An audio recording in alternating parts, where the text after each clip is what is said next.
Welcome to big TV. జాతీయ ఉత్తమ గీత రచయిత సుద్దాల అశోక్ తేజ్ గారు మనతో ఉన్నారు.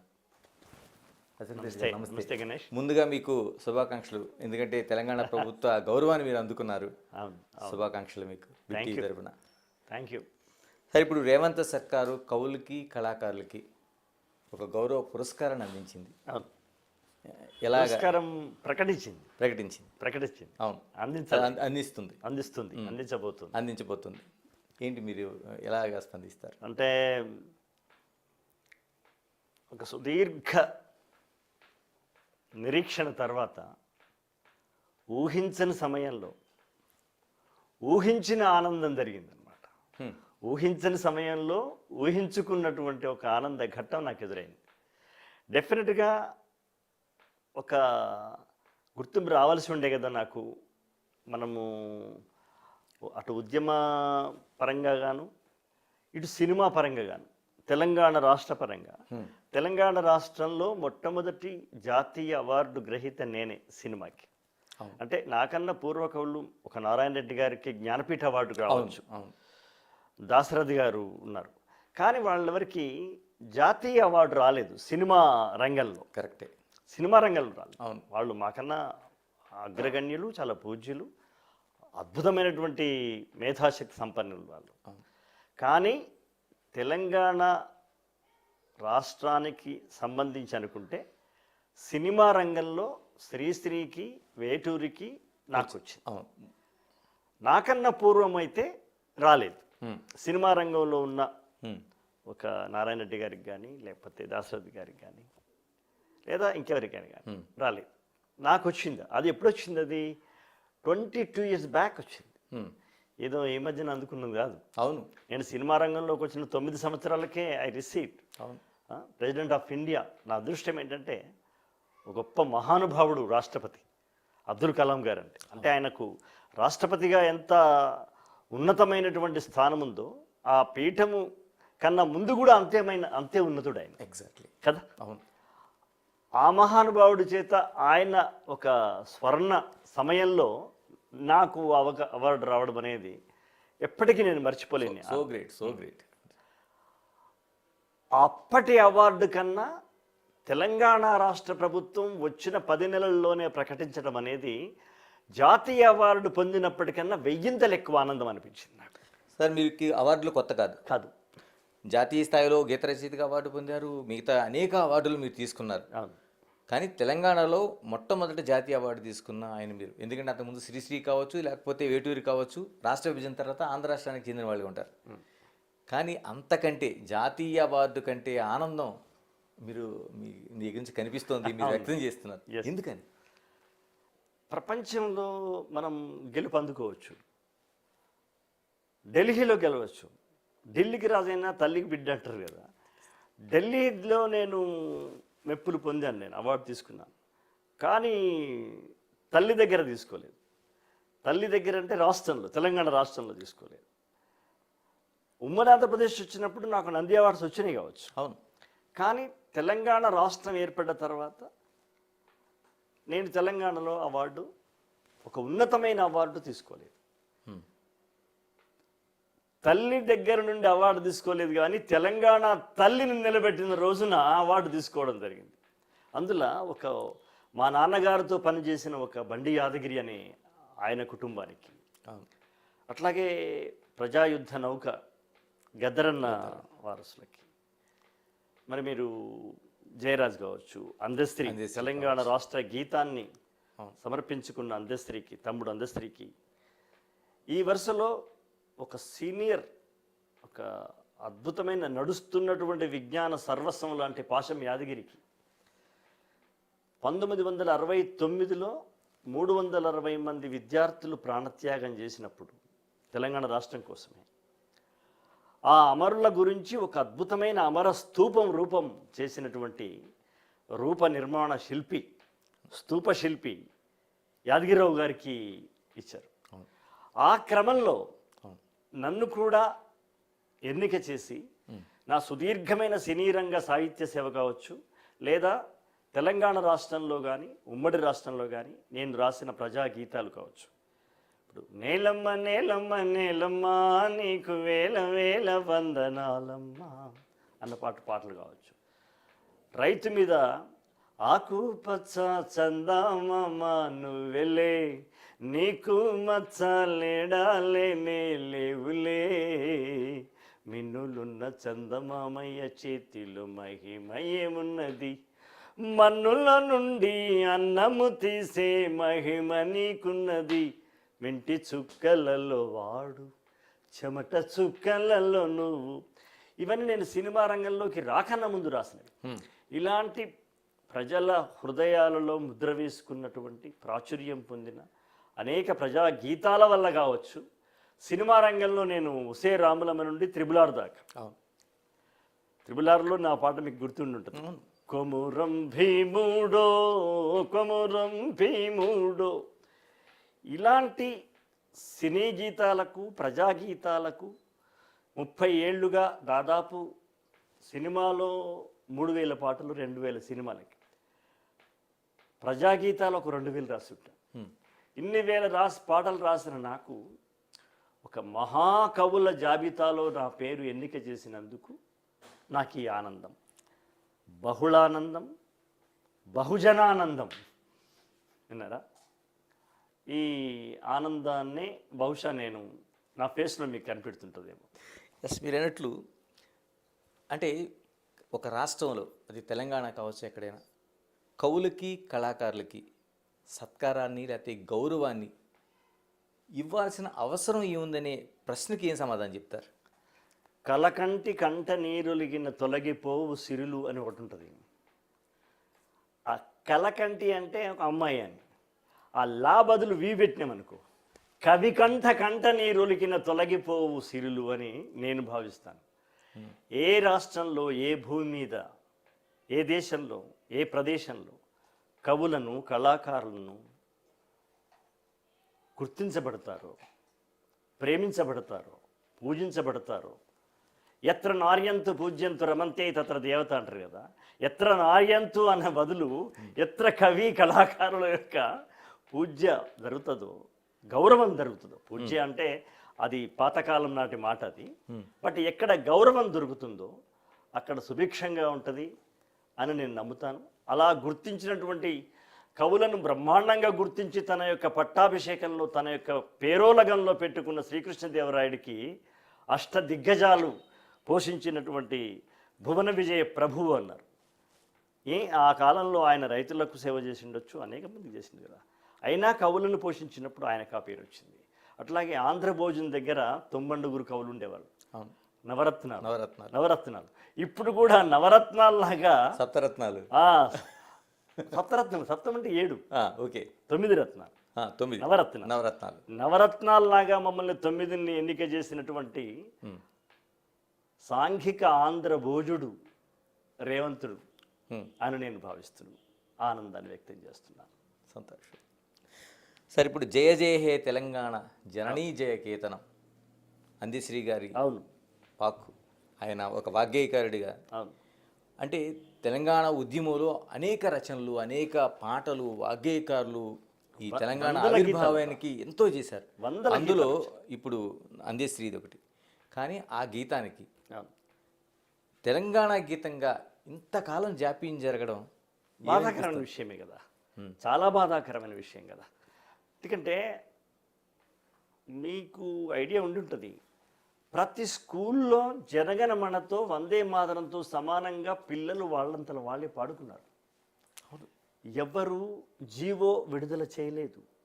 ఇది పాడుకోండి అని ఏ కలెక్టరు, ఏ ముఖ్యమంత్రి, ఆనాటి ఏ ముఖ్యమంత్రి కానీ ఎవరు కానీ జీవోలు విడుదల చేయాల.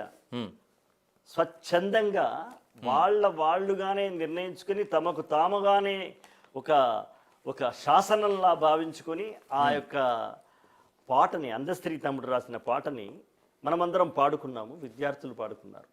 అలాంటి గీతాన్ని రాష్ట్ర గీతం అవుతుందని మేమందరం ఎదురు చూసిన మాట వాస్తవం. అది రాకపోవడం వల్ల బాధపడ్డ మాట కూడా వాస్తవం. కొత్త ప్రభుత్వం మారగానే రేవంత్ రెడ్డి గారు తొలి ప్రసంగంలోనే ఆయన అందశ్రీ గీతాన్ని రాష్ట్రగీతంగా చెప్పున్నారు ఆయన. అసలు అంతెందుకు, ఆయన ప్రభుత్వంలోకి రాకన్నా ముందే తాను ప్రచారం చేస్తున్న కాలంలోనే నా ప్రభుత్వం వస్తే నేను వస్తే తప్పనిసరిగా అందశ్రీ గీతాన్ని రాష్ట్రగీతం చేస్తా అన్నారు ఆయన. అన్నట్టుగా మరుక్షణం ఆలస్యం చేయకుండా ఆయన రాష్ట్రగీతాన్ని చేశారు, అసెంబ్లీలో తీర్మానం చేయించారు. అలాగే తెలంగాణ తల్లి విగ్రహం గురించి కూడా ఆయన అసెంబ్లీలో తీర్మానం చేయించి మొన్న ప్రతిష్ఠ చేశారు. ఇది మేమంతా ఎదురు చూస్తున్నమాట వాస్తవం. దాంతోపాటు మాకు కూడా ఏమైనా గుర్తింపు లభిస్తుందేమో, ఏమైనా ఒక గొప్ప ప్రభుత్వం నోట, ముఖ్యమంత్రి గారి నోట ఒక గొప్ప సముచితమైన సత్కారం లభిస్తుందని నేనే కాదు, నేను, జయరాజు, గద్దరన్న అనేక మంది ఎదురు చూసి ఆశాభంగం పొందడం జరిగింది. అది సత్యం, దాంట్లో ఏమీ నిర్వివాదం లేదు, దాంట్లో ఏమి కాంట్రవర్సీ కూడా లేదు. జస్ట్ మేము బాధపడ్డమాట వాస్తవం. పడేందుకు దాన్ని ఏమంటారు, పరిమితులు అనుమతులు అక్కర్లేదు కదా. కానీ ఈయన మేము అడగకుండానే, ఇప్పుడు ఆకలిస్తుంది అని అమ్మ అంటే పెట్టడం వేరు, నా కొడుకు ఆకలవుతుందేమో అని గ్రహించి బిడ్డ ఆకలిని గుర్తుపట్టగలిగేది తల్లి ఒక్కతే. కళాకారుని యొక్క ఆకలిని, ఆర్తిని, ఆశని గుర్తుపట్టేవాడు గొప్ప రాజు అవుతాడు, గొప్ప ముఖ్యమంత్రి అవుతాడు. అందుకు మేమందరం ఆనందంగా పడుతున్నాం. ఎస్, మరో కీలకమైన విషయం, ఎందుకంటే అప్పటి వరకు నంది అవార్డులుగా కొనసాగుతున్న దాన్ని అవును గద్దర్ అవార్డుల పేరుతో అని చెప్పడం అనేది ఎంత సాహసం అండి అది. మీకు గుర్తుందో అది కూడా నేను ఏదో ఒక మీటింగ్లో ప్రకటించిన 5-6 గంటల్లోనే ఏదో మీటింగ్లో ఉన్నాను. నేనన్నా ఇంత సాహసోపేతమైన నిర్ణయం చేసిన రేవంత్ రెడ్డిని నేను రెవల్యూషన్ రెడ్డి అని పిలుస్తున్నానయ్యా అని అన్నాను. అది ఈ మాట నేను 2 సార్లు నేను ఉగ్గడించాల్సి వచ్చింది. రెవల్యూషన్ రెడ్డి కాకపోతే రేవంత్ రెడ్డి గారు గద్దర్ అవార్డు డిక్లేర్ చేయడం అనేది అది చాలా గొప్ప గంభీరమైన విషయం. నిజంగా అదొక సాహసోపేతమైన విషయం. ఎక్కడ డిమాండ్ లేదు, ఎవరు ఊహించలేదు. ఆనాడు గద్దర్ అవార్డుకైనా, ఈనాడు ఈ నవరత్నాల అవార్డుకైనా ఎవ్వరు ఊహించను లేదు, ఎవ్వరు యాచించను లేదు. పడిగాపులు లేవు, పాదాభివందనాలు లేవు, ప్రాధేయపడడాలు లేవు, ఏమీ లేవు.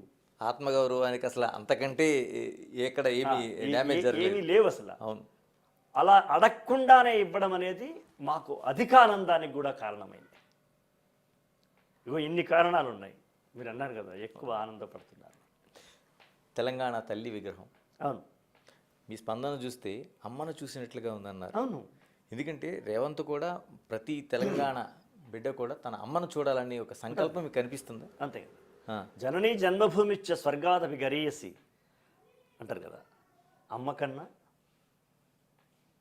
మన యొక్క పుట్టిన నేల కన్నా స్వర్గం అనేది లేదు అని లక్ష్మణుడితో రాముడన్న మాట అది. తమ్ముడు, అన్న, ఈ లంక ఎంత సుభిక్షంగా ఉంది కదా, ఎంత బాగుందో, ఇక్కడే ఉండిపోవాలన్నంత అంత గొప్ప సంపద కలిగినటువంటిది ఈ బంగారు గోడలేమి, ఈ వజ్రాల మేడలేమి అని అన్నప్పుడు అది ఏమైనా కావచ్చు కాక జననీ జన్మభూమిచ్చ స్వర్గాదపి గరీయస్ అనే మాట రాముడి వచనమా వాల్మీకి రచనమా అన్నది మనకు తెలియకున్నా, ఏదేమైనా ఆ వాక్యం ఇవాళ ఏ కాలాలకు కూడా భూమి ఉన్నంత వరకు అదొక అద్భుతమైన వాక్యం. అది మహావాక్యాలు. అలా జన్మభూమిని ప్రతిబింబించేదే జనని. ఒక అమ్మను తయారు చేసుకుందామంటే ఆ అమ్మ ఇదివరకు ఉన్న అమ్మ రూపాన్ని చూసి మళ్ళీ మనం తయారు చేయడం కాదు కదా. ఒక కెమెరా తీసుకొని వచ్చి ఈమెను ఫోటో తీసి ఆమెనే విగ్రహం చేసుకుందామని కాదు కదా. ఇప్పుడు ఒక ఎన్టీఆర్ని మనము ఫోటో తీసి విగ్రహం చేసుకున్నాము, ఒక వైఎస్ రాజశేఖర రెడ్డి గారిని ఫోటో తీసి విగ్రహం చేసుకున్నాం, అంతే కదా. అలా ఒకరిని చూసి విగ్రహం చేసుకునే అవకాశం లేదు. అది భారతమాతకైనా, తెలుగు మాతకైనా, తెలంగాణ తల్లికైనా, కన్నడ తల్లికైనా, తమిళ తల్లికైనా అది లేదు. అసలు ఎందుకు లేని రూపాన్ని మనం కలిగించుకుంటున్నామంటే మన యొక్క భూమి, మన యొక్క సంస్కృతి, మన యొక్క సంస్మృతి, మన యొక్క ఆచారం, మన యొక్క శ్రమజీవనం, మన యొక్క సహజత్వానికి ఒక రూపకల్పన చేస్తే ఆరూపమైంది. అంతే కదా.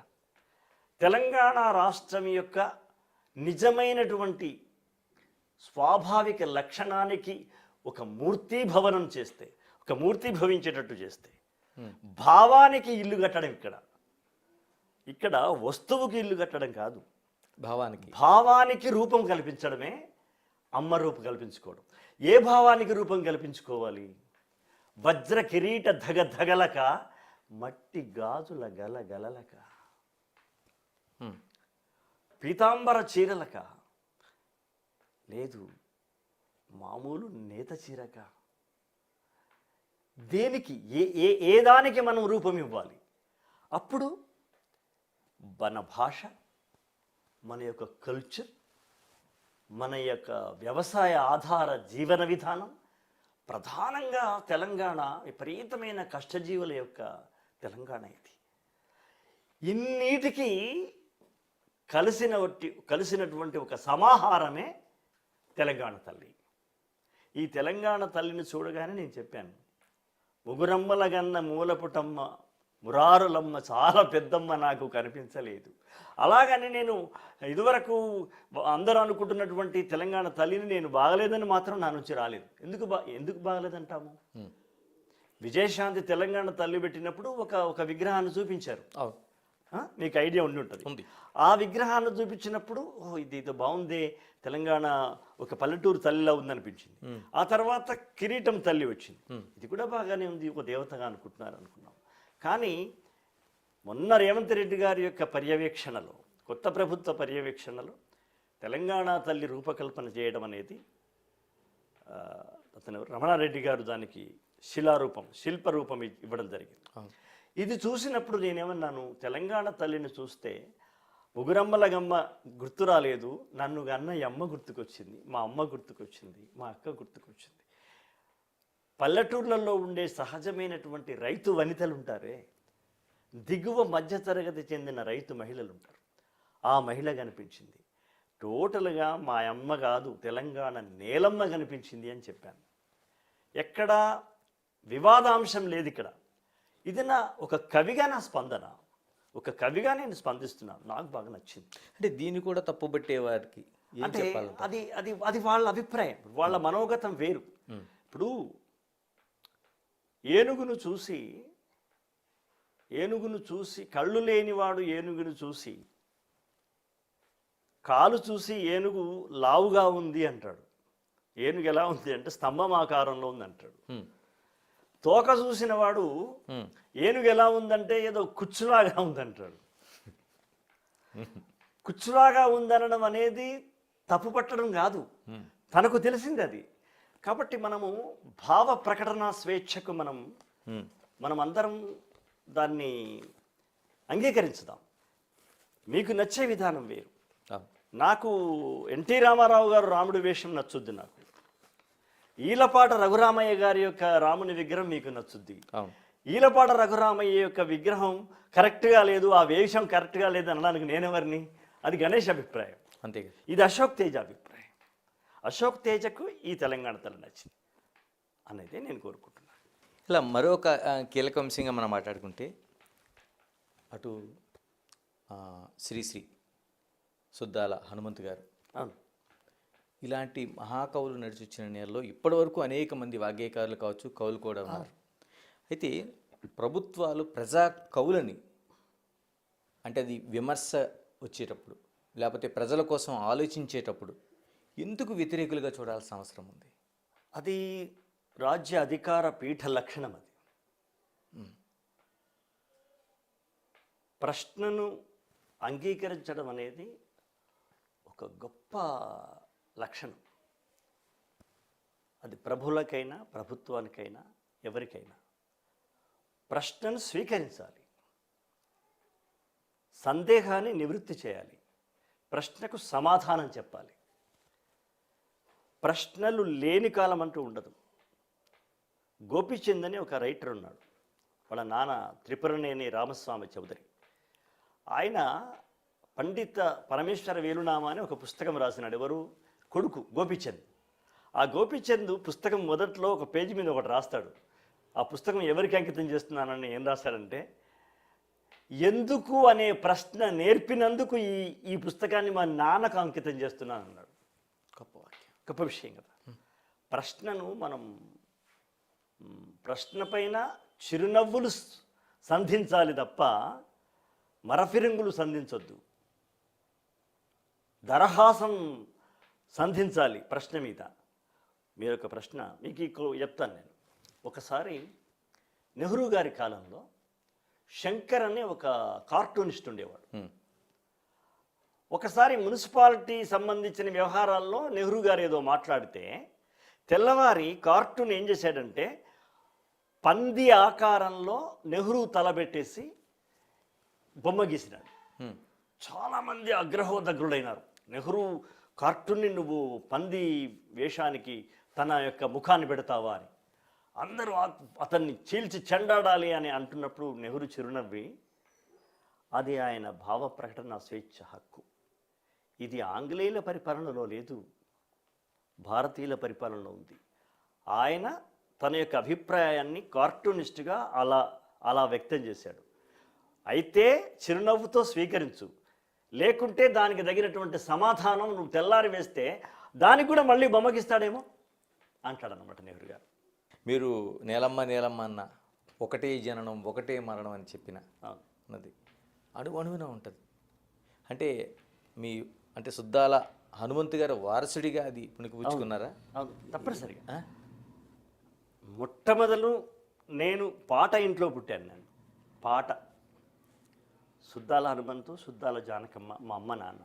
హనుమంతు గొప్ప పాటల రచయిత, వాగ్గేయకారుడు. ఆయన పాట రాయగలడు, రాసిన పాటకు ట్యూన్ చెప్పగలడు, ట్యూన్ చేసిన పాటని గానం చేయగలడు, గానం చేస్తూ అభినయం కూడా చేయగలడు. తెలంగాణ వాగ్గేయకారులకి మిగతా వాగ్గేయకారులకు ఉన్న తేడా ఏంటంటే, త్యాగయ్య రాస్తాడు, ట్యూన్ కట్టుకుంటాడు, బాణీ కట్టుకుంటాడు, పాడుతాడు, అభినయం లేదు. రామదాసు పాట రాసుకుంటాడు, పాడతాడు, ట్యూన్ చేసుకుంటాడు, అభినయం లేదు. ఆ అభినయం లేకున్నా 3 లక్షణాలు ఉంటేనే వాగ్గేయకారుడు అన్నారు. ఆ వాగ్గేయకారులలో ఉన్న 3 లక్షణాలతో పాటు అదనంగా అభినయం చేసేటువంటి ఒక గొప్ప లక్షణం, గొప్ప ప్రతిభ, నటనా ప్రతిభ కూడా ఉంది కదా. అంటే ఒకే వ్యక్తి రచయిత, సంగీతకారుడు, గాయకుడు, నటుడు అయినప్పుడు చతుర్విధమైనటువంటి కళ కలిగిన వాడే తెలంగాణ వాగ్గేయకారుడు. అది సుద్దాల హనుమంత్ అయినా, బండి యాదగిరి అయినా, గద్దరన్నైనా, గోరటి అయినా, జయరాజ్ అయినా, లేదా అందశ్రీ, ఎవరైనా సరే ఇవన్నీ చేయగల సమర్థులు. కనుకనే ఈ ప్రభుత్వం, మన ప్రభుత్వం, రేవంత్ అన్న ప్రభుత్వం, రెవల్యూషన్ రెడ్డన్న ప్రభుత్వం మమ్మల్ని గుర్తించిందని మనసా వాచ కర్మణ నేను ఆయనను అభినందిస్తున్నాను. ఆయనకు నా ధన్యవాదాలు తెలియజేస్తున్నాను. సుద్దాల అశోక్ తేజ పాట ప్రయాణం లక్ష్యం ఇటువైపు. చాలామంది ఈ సమాధానం సినిమా నా లక్ష్యం అనుకుంటారు. సినిమా నా టార్గెట్ కాదు, సినిమా నా మజిలీ మాత్రమే. మనం ఢిల్లీకి పోదామనుకుంటే మధ్యలో ప్రయాణం చేసినప్పుడు ఒక దగ్గర ఆగుతాం అనుకోండి. కాజీపేటలో ఆగినాం. కాజీపేట నా టార్గెట్ కాదు, ఢిల్లీ నా టార్గెట్. ఓకే. సినిమా అనేది నేను ఎన్నుకోవడానికి కారణం శ్రీశ్రీ నారాయణ రెడ్డి గారు. ఒక పాట రాసిన తర్వాత ఒక వేదికపై నుండి నా జీవిత కాలంలో ఒక 1000 సభల్లో పాల్గొంటాను కావచ్చు, లేదు ఒక 5000 సభల్లో పాల్గొంటాను. ఒక సభకి 1,00,000 మంది వచ్చినా 5,000 సభలకి ఎన్ని లక్షలు అవుతారు? అంతే కదా. కానీ సినిమా మాధ్యమం ద్వారా కనుక నేను వచ్చినట్టయితే, నేను రాసిన పాట బయటికి వచ్చిన ఒక్క క్షణం లోపల, మీకు జ్ఞాపకం ఉందో లేదో, ఫిదా పాట నేను రాసిన ఒక్క నిమిషం చూపట్ల 10,000 మంది విన్నారు.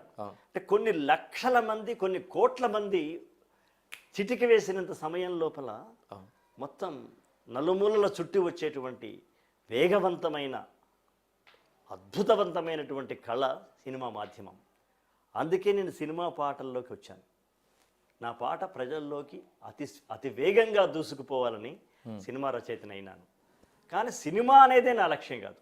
ఎప్పటికైనా నా లక్ష్యం ఏంటంటే మనిషికి మనిషికి మధ్య ఉన్న మానవ సంబంధాలని బతికించాలి, తెగిపోతే అతికించాలి. ఇది నా లక్ష్యం. ఒక తండ్రిని కొడుకు కడుపులో పెట్టి చూసుకోవాలి, ఒక తల్లిని బిడ్డ కళ్ళల్లో దాచుకోవాలి. పెద్ద పెరగగానే తల్లిదండ్రులను వదిలేసే కొడుకుల కోసం నా పాట. భార్యను ఒక యంత్రంలాగా, సంతాన యంత్రంలాగా, శృంగార యంత్రంలాగా కాదు, నీ మేనిలోనూ నీ జీవిత కాలంలోనూ నీకు సహచరి అని చెప్పడం కోసం నా పాట. ఒక వీరుణ్ణి గుర్తించుకోవడం కోసం నా పాట. నింగి కెగసినారా నేల తారలారా వేగు చుక్కలై దారి చూపుతారా ఏ తల్లి బిడ్డలా ఏ తల్లి బిడ్డలో భూతల్లి నుదుటిపై మీ గుండె నెత్తుటితో బొట్టు పెట్టిపోతిరో పొట్టకొచ్చిన పైరు కూడా తల్లడిల్లుతున్నది పొదుగు కాడ లేగదూడ పాలు తాగానన్నది మీరు దాటిన ఏరులన్నీ ఎక్కి ఎక్కి ఏడ్చెనే చంపినోళ్ళ సావుగాను చేతులెట్లా వచ్చేనే. ఇందుకోసం నా పాట. ఒక వీరుణ్ణి చిరకాలం ఈ భూమి మీద ప్రజల నాలుకల మీద భావరూప మాట రూప శిల్పాలను చెక్కడమే, నాలుకలపైన ప్రతిష్టాపన చేయడమే నా లక్ష్యం. అశోక్ తేజ గారు, మీరు ఈ ఇంటర్వ్యూలోన మీకు జాతీయ గీత అవార్డు తీసుకొచ్చిన నేను సైతం వినకపోతే దానికి ఒక సంపూర్తి లేనట్లే. దానికన్నా నిజంగా రావాల్సింది కొమరం భీముడికి రావాలి. ఇంకా ఒకటే జననానికి రావాలి. ఒకటే జననం. ఎంత ఇన్స్పిరేషన్. పాటకు పనితో పాటు పాట పుట్టిందన్న పాటకు రావాలి. అలా చాలా మిస్ అవుతూ ఉంటాము. కుచ్ హోనా వల్లతో కుచ్ ఖోనా హై. కొమురం భీముడో దానికి నేను జాతీయ అవార్డు రావాలనుకున్నాను. అనుకుంటే అవుతుందా? అవుదు కదా. రమణ మహర్షి అంటాడు, కర్త వారి వారి ప్రారబ్ధ కర్మలను అనుసరించి జీవులను వాడించును, జరుగునది ఎవడు ఆపినను జరగకుండా పోదు, జరగనిది ఎవడు ఎంత ప్రయత్నించను జరిగే తీరదు, జరగనే జరగదు, మౌనంగా నమ్ముకొని ఉండు అంటాడు రమణ మహర్షి. దాన్ని ఆత్రేయ గారు ఏం చేశారు? అనుకున్నావని జరుగవు అన్ని, అనుకోలేదని ఆగవు కొన్ని, జరిగేవన్నీ మంచికని అనుకోవడము అశోకు పని అనుకుంటాను. 10 సంవత్సరాలు అవుతుందేమో అనుకున్నాను, అవలేదు. 10 సంవత్సరాల కాలంలో అనుకున్నామని జరగలేదు అన్ని, అనుకోలేదు. రేవంత్ గారు వచ్చిన తర్వాత, కాంగ్రెస్ ప్రభుత్వం వచ్చిన తర్వాత, ప్రజాస్వామ్య ప్రభుత్వం వచ్చిన తర్వాత అవుతుందని అవధి కావచ్చు అని అనుకోలేదు, అయింది. మనదేంటి నిమిత్త మాత్రులం. జిడ్డు కృష్ణమూర్తి అంటాడు, what happens, anything happens, you don't care అంటాడు. You doesn't care. ఏమైనా జరగని సాక్షిభూతంగా నువ్వు ఉండు. నీదైతే నీ దగ్గర ఆగుతుంది ఆ ట్రైన్, నీది కాకపోతే వెళ్ళిపోతుంది ట్రైన్. ఒక ట్రైను 10 సంవత్సరాలు వెళ్ళిపోయింది, ఒక ట్రైను వచ్చిన 10 నెలలకే నా ముందు ఆగింది. ఇది నాకు ప్రారంభంలో, నా ప్రాప్తంలో కాలం రాసినటువంటి కలం యొక్క గీతం ఇది. కాబట్టి దీన్ని నేను నమ్ముతాను. ఎవరిపైనా కోపాలు లేవు, ప్రకోపాలు లేవు. కానీ గుండెల మీద ఉన్న ఒక నిప్పుల కుంపటి మాత్రం తొలగించినట్టయింది. 10 సంవత్సరాలు గుండెల మీద మోసిన నిప్పుల కుంపటి తొలగించినట్టయింది. చుట్టూరుగా మండుతున్న ఒక అగ్ని గుండాన్ని చేత్తో చల్లార్చినటువంటి హిమవంతుడులాగా రేవంతుడు నాకు అనిపించినాడు. నాకు అనిపించినప్పుడు నేను ఏడుస్తుంటే కన్నీళ్లు తుడవడం కాదు, నేను నా కడుపులో ఉన్న దుఃఖాన్ని కళ్ళల్లో గమనించి కన్నీళ్లు తుడిచేసినటువంటి అతను రేవంత్ అయితేమి, భగవంతుడైతేమి, గుణవంతుడైతేమి. ఆ రెండు పాట ఒకటే జననం మీ నోటి నుంచి. రాబోయే విజయాన్ని పిడికిలిలో చూడాలి. ఎవడి వైపు చూడడం ఎందుకు, నీ పిడికిల వైపు చూడు. అది ఇప్పుడు కాకపోతే రేపైనా వస్తుంది. నేను అనుకున్నది ఇదే. రాబోయే ఎప్పుడు 2024 డిసెంబర్ 9 నాడు రాబోయే విజయాన్ని పిడికిలిలో చూడాలి. ఆ గెలుపు చప్పట్లు గుండెలపై మోగాలి. నమ్మకమే నీకున్న బలం. ఒకటే జననం, ఒకటే మరణం, ఒకటే గమనం, ఒకటే గమ్యం. గెలుపు పొందే వరకు అలుపు లేదు మనకంటున్న గణేష్ నీకు కూడా అలుపు లేదు మనకు.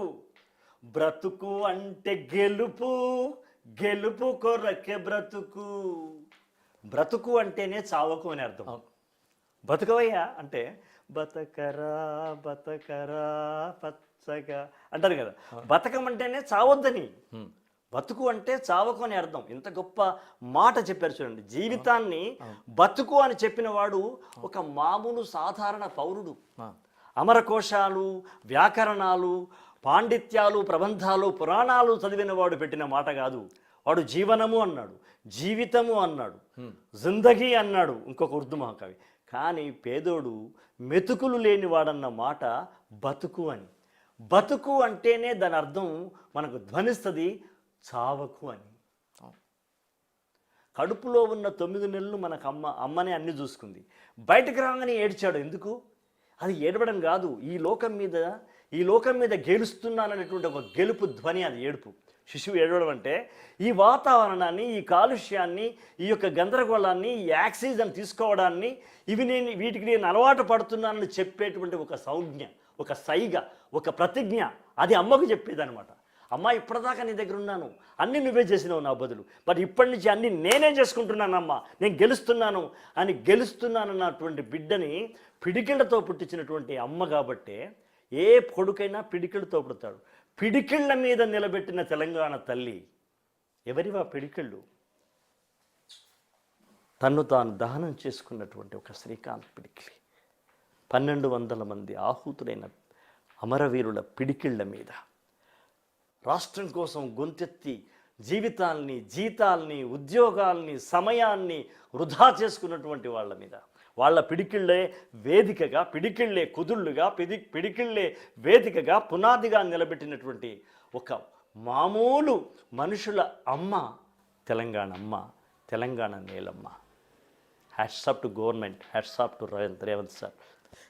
చివరిగా అంటే నేను సైతం దాంట్లో ఆ చరణాలని ఆ స్థాయిలో తీసుకెళ్ళడం అనేది ఆ ఒక్క చిన్న లైన్ అయితే తీసుకున్నారు. కానీ అది శ్రీశ్రీ గారి లైన్ తీసుకోమని చిరంజీవి గారు చెప్పారు. అవును, చెప్తే అక్కడ తీసుకుని నేను అగ్ని నేత్ర మహోగ్ర జ్వాల దాచినావో రుద్రుడ, అగ్ని శిఖలను గుండెలోన అణచినావో సూర్యుడ, పరస్వధమును చేతబోనిన పరశురాముని అంశవా, హింసనణచగ ధ్వంస రచనను చేసిన ఆచార్యుడా. ఇక్కడ దాకా ఒక కత్తు. ఇక తర్వాత కొస మెరుపంటారే, ఒక చరుపులాగా ఒక మెరుపు ఏంటంటే, మన్యం వీరుడు రామరాజు ధనుష్టంకారానివా, భగత్ సింగ్ కడసారి పలికిన ఇంక్విలాబ్ శబ్దానివా అనే మాటతో అప్పుడు మనం రాయడం. 22 ఏళ్ల క్రితమే నాకు జాతీయ అవార్డు రావడం వచ్చింది. కాబట్టి అవార్డులు నాకు కొత్త కావు. డబ్బులు కూడా సమస్య కాదు మిత్రమా.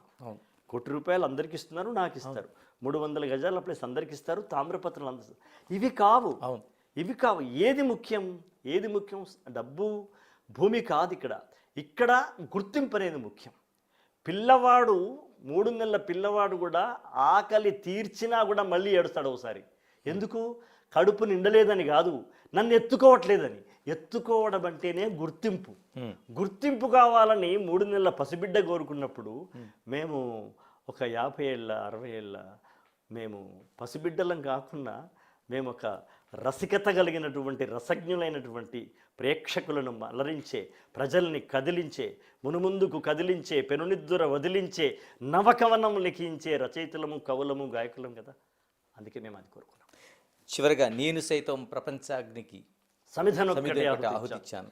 మహాకవి శ్రీశ్రీకి కొనసాగింపు మీరు. అవును. అలాంటిది ఈ తెలంగాణ రాష్ట్రానికి సర్వతోముఖాభివృద్ధికి మీ వంతు సహాయం అంటే ఏం చెప్తారు? రేవంత్ రెడ్డి గారు ఏది చేయమంటే అది చేస్తాను. ఈ ప్రభుత్వం ప్రజల కోసం, ప్రభుత్వం యొక్క ప్రణాళికలు ప్రజలకి చేర్చడం కోసం నా పాటల అరచేతుల పల్లకిలో ప్రజల ముంగిళ్ళలోకి తీసుకెళ్ళమంటే తీసుకెళ్తాను. లేదు నువ్వు ఈ పని చేయమంటే ఆ పని చేస్తాను. ఏదైనా పనైనా, పదవైనా, హోదా అయినా, పురస్కారమైనా, గుర్తింపైనా అది వరించి రావాలి మిత్రమా. మనం పైరవించి చేసుకోకూడదు. పైరవీలతోనూ, పడిగాపులతోనూ, పాదాభివందనాలతోనూ వచ్చేది అది గుర్తింపు కాదది. ఇది గుర్తింపు. That is I like that. Revolution Reddy, Revanth Reddy, hats up to you. CM sir, ధన్యవాదాలు. to you. అశోక్ తేజ గారు ధన్యవాదాలు. ఇది అంటే ఆకలేసినప్పుడు అన్నం పెట్టడం కాదు, ఆ ఆకలిని తెలుసుకుని తీర్చడం అనేది ఒక ధన్యమైన పాలన ప్రభుత్వం. దానికి ఎలాంటి సహకారానైనా ఇవ్వడం కోసం తాను సిద్ధంగా అంటున్నారు Suddala Ashok Teja. Keep watching big TV. This is Ganesh.